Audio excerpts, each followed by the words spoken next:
নমস্কার, আমি অদিতি। আমি একজন কোরিওগ্রাফার। আমার পেছনে এতজনকে দেখতে পাচ্ছেন, আমরা সবাই হচ্ছে সিনে ডান্সার্স অ্যাসোসিয়েশনের কোরিওগ্রাফার এবং ডান্সার্সরা। আমাদেরও মূল বক্তব্য হচ্ছে আমরা অনেক রাত করে শুটিং থেকে ফিরি। আমাদের অনেক মেয়েরা অনেক সময় রাত 11টা 12টা 1টাও হয়ে যায় তাদের বাড়িতে ফিরতে ফিরতে। তাদের সেফটিটা কোথায়? আজকে একজন যখন ডাক্তারেরই সেফটি নেই, তখন আমাদের সেফটিটা কোথায়? আমরা এখন প্রচণ্ড অসহায় হয়ে সবার কাছে আর্তনাদ করছি, সবার কাছে হাতজোড় করছি যে এই সময়টা প্রতিবাদ করার। আপনারা প্রতিবাদ করুন। প্রত্যেক ফিমেল কোরিওগ্রাফার্স এবং ডান্সার্সদের প্রোটেকশন নিয়ে আমি এগিয়ে আসছি এবং আমরা সবাই এগিয়ে আসছি। আজকে কিন্তু আমাদের দিনটা চুপ থাকার নয়।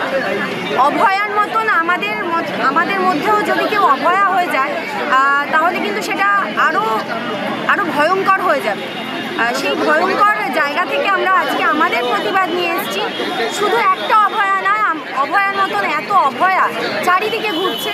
সেই অভয়াদের প্রোটেক্ট করা আপনাদের দায়িত্ব, আর আপনারাই এই প্রোটেকশনটা আমাদের দেবেন।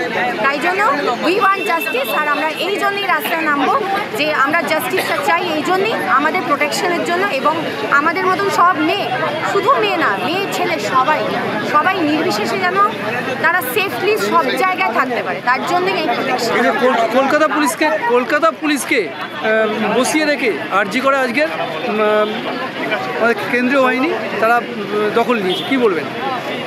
কিছু বলার নেই, সবাই তো সবটা জানে। মিডিয়া তো, আপনারা তো সব প্রকাশ করে দিয়েছেন। সবাই বুঝতে পারছেন যে কোথায় বিষয়টা গড়াচ্ছে। আমরা কোনো রং নির্বিশেষে, আমরা জাতি ধর্ম রং নির্বিশেষে এখানে এসেছি।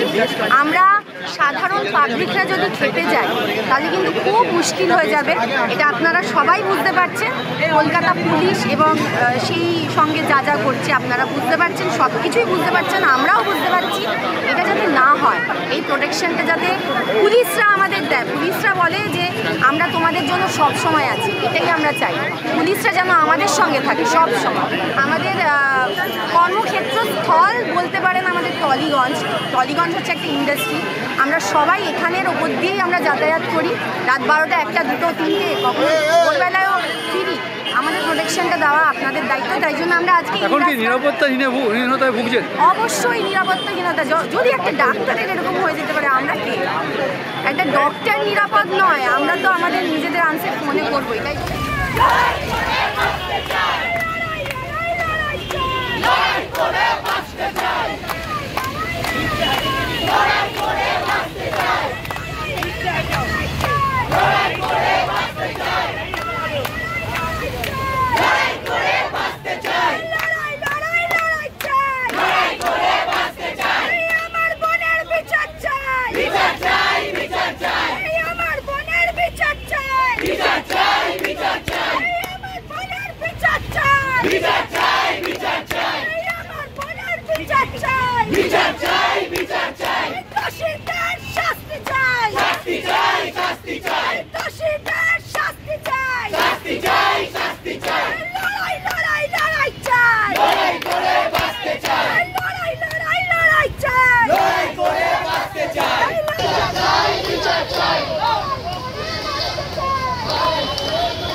আমাদের ভিডিও ভালো লাগলে লাইক এবং শেয়ার করুন।